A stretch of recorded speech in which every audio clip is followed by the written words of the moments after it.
என்றாலே படையே நடுங்கும் என்பார்கள். அப்படிப்பட்ட சக்தி வாய்ந்த பாம்புகளை பற்றி பார்ப்போம்.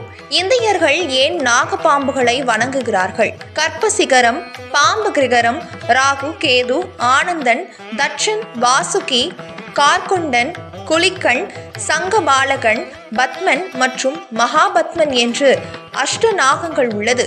இவை அனைத்தும் பாம்புகளின் பெயர்களாக உள்ளது. இவைகளை மும்மூர்த்திகள் ஆபரணமாக பயன்படுத்தி வருகின்றனர்.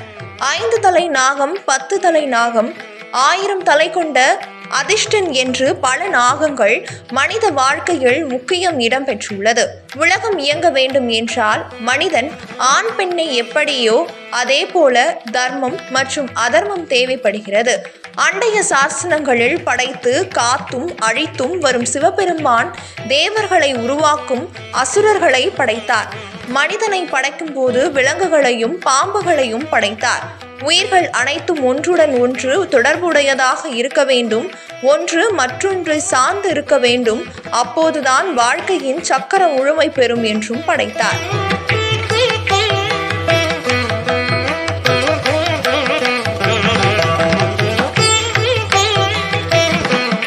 பிரபஞ்சத்தில் 14 உலகங்கள் உள்ளது என்றும் புராணம் கூறுகிறது. இதில் நாகலோகம் என்று ஒன்று உண்டு. பாம்புகளை வழிபடுவது இந்தியாவில் மிகவும் பழமையான ஒன்றாக இருந்து வருகிறது. இந்து புராணத்தில் பாம்பு தெய்வங்கள் காஷ்பார் மற்றும் கத்தூர் ஆகியோரிடமிருந்து வந்த தெய்வீக உயிரினங்கள் தான் பாம்பு மற்றும் கருடன் என்று கூறப்படுகிறது. அவர்கள் மனித பிறவிகளிடமிருந்து பாம்பு கருடனின் பிள்ளைகளாக பிறந்தார். பாம்புகள் மறுபிறவி எடுக்கும் என்பார்கள். அவைதான் தோலை உரித்து கொண்டு அடையாளமாக மாற்றிக்கொண்டு மறுபிறவி எடுக்கிறார்கள். அவை யாரையும் தீண்டுவதில்லை. அவைகளை தொந்தரவு செய்தால் அவைகளை பாதுகாத்து கொள்ள எதிர்த்து கொள்வார்கள் என்றும் குறிப்பிட்டது. பாரத போரில் தட்சன் என்ற நாகம் கர்ணனின் கைகள் அன்பாக சென்று பாம்புகளின் இணையத்தை அழித்து அர்ஜுனனை கொன்று விடுகிறது என்று நாகஸ்திரமாக மாறி சென்றது.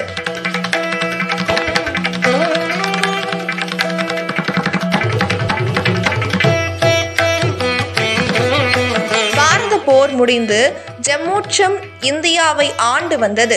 பரிசித்து மன்னனின் மகன் அன்பு மைந்தன் பேரனும் அரசுவரின் கொள்ளும் பேரனும் இருந்ததாகவும் கூறப்படுகிறது. குருவம்சத்தில் 12வது தலைமுறை சேர்ந்த ஜம்மோகன் இவனது தந்தையாக பரிசீலித்து இறப்பிற்கு தட்சான் காரணமாக இருந்ததால் நாக இனத்தை அழிப்பது குறிப்பாக கொண்டதாகவும் கருதப்பட்டது. தன் தந்தையின் மரணத்திற்கு பழிவாங்க போவதாக சாபம் செய்து பாம்பு யாகம் செய்து அதில் உலகில் உள்ள அனைத்து பாம்புகளையும் கொல்ல முயன்றனர்.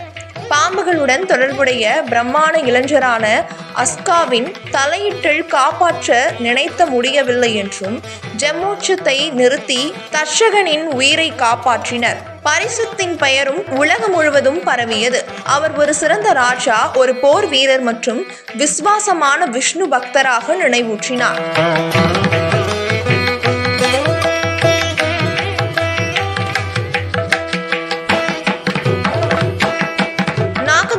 ராகுகேது மற்றும் எந்தவிதமான விஷதோஷங்களையும் பூசை மூலம் குணமாக்க முடியும். நாக பஞ்சாமி மற்றும் உயிருடன் இருக்கும் நாகத்தின் பூஜை செய்வது, வரம், தோற்றம் மற்றும் பாம்பு புற்றில் பால் ஊற்றுவது, திருநாகேஸ்வரன் மற்றும் திருப்பாம்பூர், காலிஷ் போன்ற நாகங்கள் தொடர்புடைய கோவில்களுக்கு சென்று வழிபாடுதல் நடத்த வேண்டும். நாகத்தால் பிரம்மோஷனம் கிடைக்கும் என்றும் தெய்வங்களுக்கு மஞ்சள் குங்குமம் இட்டு விளக்கேற்றி வழிபட்டு வந்தால் நாகதோஷம் நீங்கும் என்பதில் எந்தவித சந்தேகமும் இல்லை.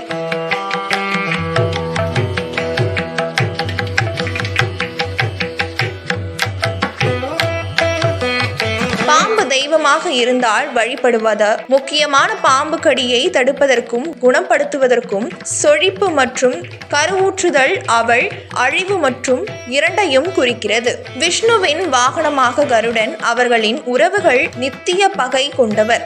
தென்னிந்தியாவின் சில பகுதிகள் பாம்பு தெய்வங்கள் கருவூற்றல் மர வழிபாட்டின் தொடர்புடையவை. பெண்கள் பிள்ளைகள் பெற விரும்பும் போது 2 பிள்ளைகளையும் கைகள் ஏந்திருக்கும் நாக தெய்வத்தின் உருவங்களை கொண்டே பாம்பு கற்களை வணங்குகிறது.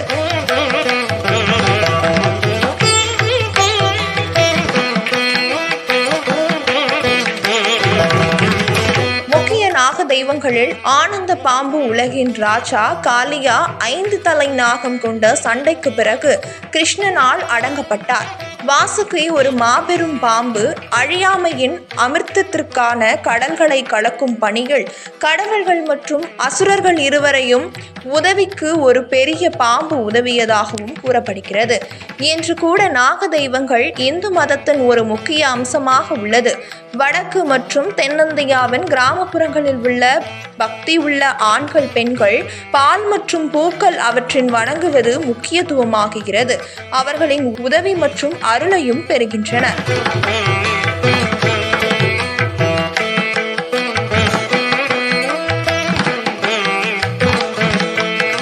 கலாச்சாரம் மற்றும் மத சூழல்களில் நாகங்கள் பெரும்பாலும் நாக வடிவ உயிரினங்கள்.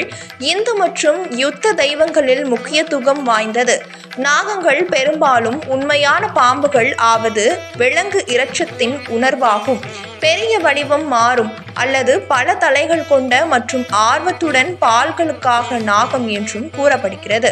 இந்து புராணத்தில் மகாதேவர் தனது கழுத்தில் வாசுகி, நாராயணன் பற்கடலில் அதிர்ஷ்டன் மீது பள்ளி கொண்டுள்ளார். விநாயகர் இடுப்பில் நாகத்தை கட்டி உள்ளார். முருகப்பெருமான் அருகில் நாகம், களப்பாறையில் தனது கைகள் நாகத்தை பிடித்து உள்ளனர். நவகிரக நாயகி அம்மாள் தலைகள் வைத்துள்ளார். ஆஞ்சநேயர் தனது கையில் வைத்துள்ளார். எப்படி எல்லா கடவுள்களுக்கும் பாம்பை ஆபரணமாக அணிகிறார்கள்.